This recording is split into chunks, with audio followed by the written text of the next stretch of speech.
Big TV భక్తి సమాచారం WhatsApp ఛానల్లో జాయిన్ అవ్వండి. అన్ని విశేషాలు ఎప్పటికప్పుడు తెలుసుకోండి.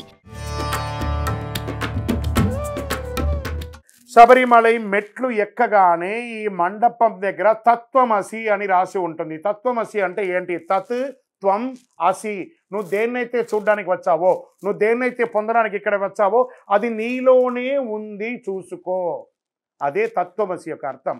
నువ్వు నేను ఒకటే అని అర్థం. శరణమయ్యప్ప. శబరిమలై యాత్రకు నేను వెళ్ళాలండి. మరి నేను ఈ తెలంగాణ నుంచో ఆంధ్ర నుంచో ఇంకో చోట నుంచో నేను శబరిమలకి ఘోర కీకారణ్యంలోకి ఆ టైగర్ ఫారెస్ట్లోకి రిజర్వ్ ఫారెస్ట్లోకి వెళ్తున్నాను. నా దగ్గర ఏమైనా వస్తువులు ఏమైనా ఉంచుకోవాలా, ఏమేమి తీసుకెళ్లాలండి అంటే ఉందండి.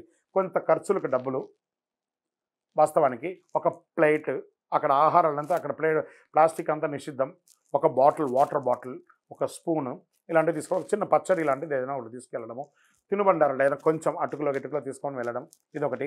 అండర్ ఆర్మ్స్లో అంతా కూడా ఫంగల్ ఇన్ఫెక్షన్ వస్తుంది, ఎక్కడ పడితే అక్కడ స్నానాలు అవి చేస్తుంటాం కాబట్టి ఈ యొక్క అండర్ ఆర్మ్స్లో ఏది రాకుండా డాక్టర్ చెప్పిన క్రీమ్స్ కానీ పౌడర్ కానీ తీసుకొని వెళ్ళడము, ఇవన్నీ చేయడం చాలా ముఖ్యం. ఒక టార్చ్, రాత్రిపూట ఉంటుంది కాబట్టి ఒక టార్చ్ కావాలి.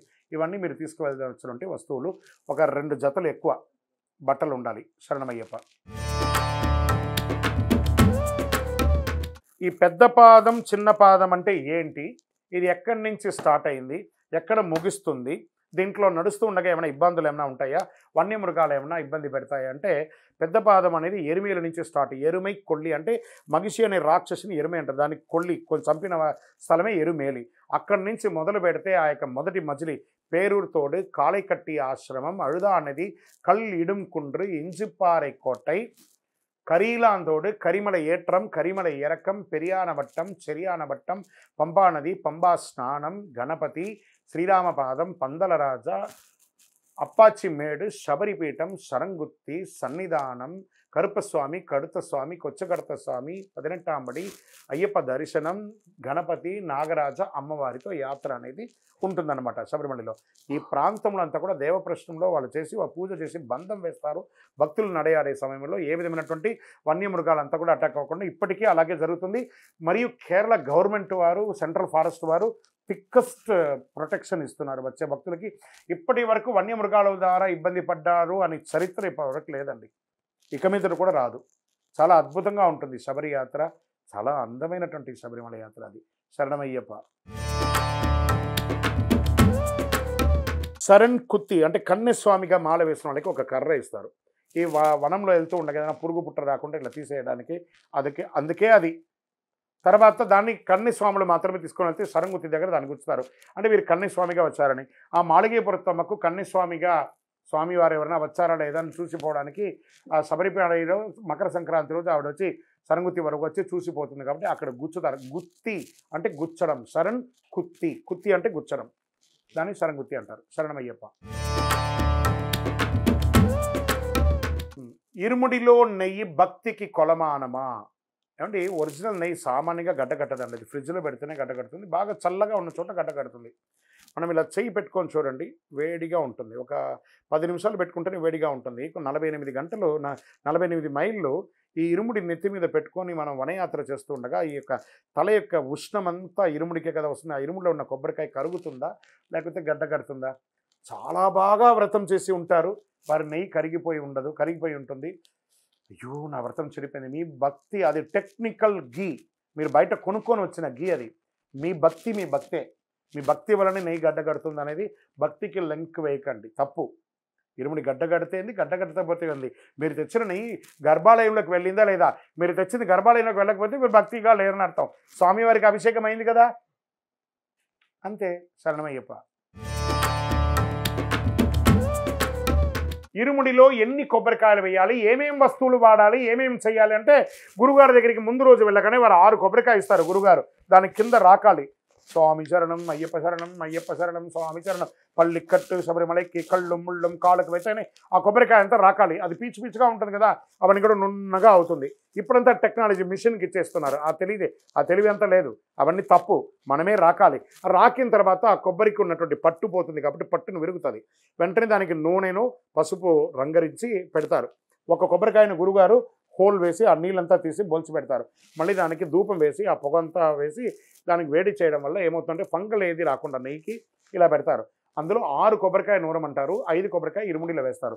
ఒకటి నెయ్యి టెంకాయ, ఒకటి 4 కాయలు వెనక.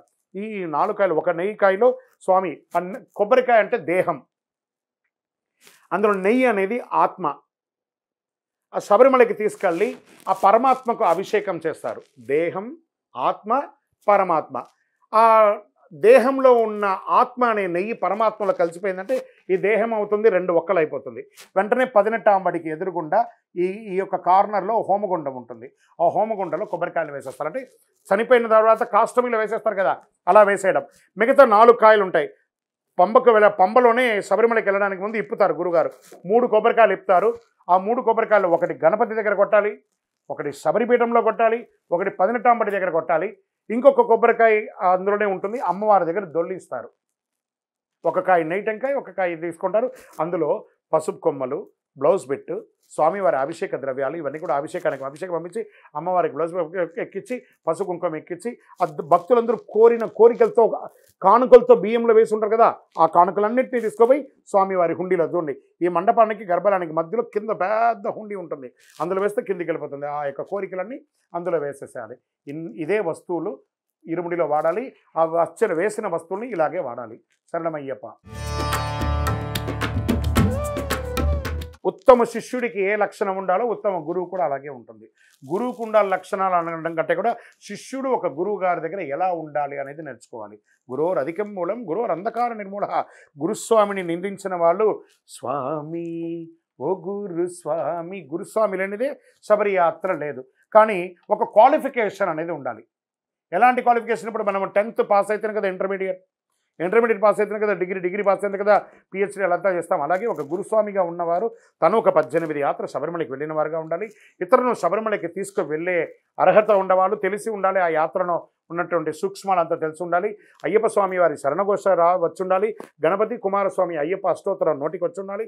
లోకవీర మహాపూజ్యం 18 నమస్కార శ్లోకాలు తెలిసి ఉండాలి.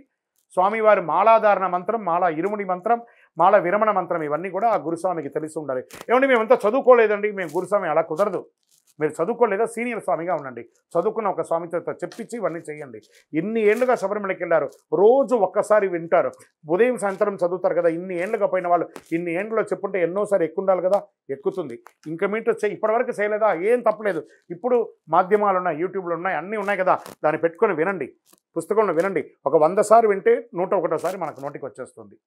కాబట్టి ప్రయత్నించండి. గురుస్వామిగా ఉన్నవారికి ఈ క్వాలిఫికేషన్ ఉండాల్సిందే. శరణమయ్యప్ప. అది ఒక ఏమంటే ఇరుముడి కట్టుకున్న వాళ్ళందరూ నడిచి వెళ్తూ ఉండగా వారికి అడ్డంగా పడుకొని వాళ్ళు దాటమంటారు. అదొక పైశాచికమైనటువంటి ఆనందం. ఎక్కడైనా ఉందా అది?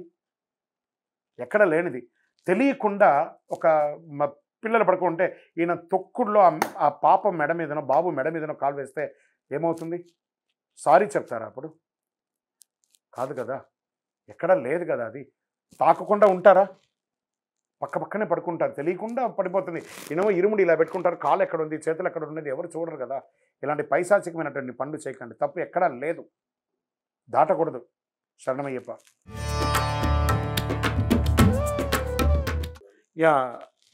శబరిమలకి 18 అయిన వాళ్ళు 18 యాత్ర చేసిన కొబ్బరి చెట్టు ఎందుకు తీసుకెళ్ళాలి? ఆ కొబ్బరి చెట్టునే ఎందుకు తీసుకెళ్ళాలి? ఒకనొక కాలంలో మంచినీళ్ళు, ఇప్పుడు కదండి వాటర్ అంతా ఫెసిలిటీ, మంచినీళ్ళు ఉండేది కాదు. చిన్న చెట్లు పంప నుంచి సన్నిధానంలో కొబ్బరి చెట్లే ఉండేది. అందరూ దాహారతిగా కొబ్బరి చెట్టును తాగేవాళ్ళు. దాని తర్వాత కొబ్బరి చెట్టు పడిపోతే దాన్ని సగంగా చేసి మెట్ల వల్లే వేసి దాని మీద నడుచుకొని శబరిమలకి వెళ్ళిన వాళ్ళు ఉన్నారు. దాహం తీర్చడానికి పరోపకారం చేసే ఒక చెట్టు ఏదైనా ఉందంటే అది కొబ్బరి చెట్టు. పీచు ఉపయోగపడుతుంది, కొబ్బరికాయ ఉపయోగపడుతుంది, కొబ్బరి నీళ్ళు ఉపయోగపడుతుంది, కొబ్బరి చెట్టు కూడా ఉపయోగపడుతుంది. అలా ఉంటుంది. దాని యొక్క ఆ చెట్టు ఏ విధమైనటువంటి రిపీట్ ఫలితాన్ని పొందదు, అన్ని పరోపకారమే చేస్తూ ఉంటుంది. అందుకోసం మనలోని యొక్క గుణం తాటి చెట్టులాగా కనబడుతుంది కదా, ఇంత ఎత్తుగా ఉంటుంది కదా, అంటే ఆ కొబ్బరి నీళ్ళు అంత తీయగా ఉంటుంది. ఎలా వచ్చింది ఆ వాటర్? ఆ కొబ్బరికాయలో ఎక్కడో హైట్గా ఉన్న దాంట్లో అదే ప్రకృతి ఇచ్చినటువంటి ఒక వరం అని కూడా చెప్పచ్చు. శుభ సూచకం కొబ్బరి చెట్టు యొక్క తోరణాలు కట్టడం, కొబ్బరి తోరణాలు కట్టడం, కొబ్బరి మువ్వ పెట్టడం, కొబ్బరి ఆకులు పెట్టడం, దీనికోసమే దీన్ని శుభ సూచకంగా ప్రతి చోట కూడా పెడుతూ ఉంటారు.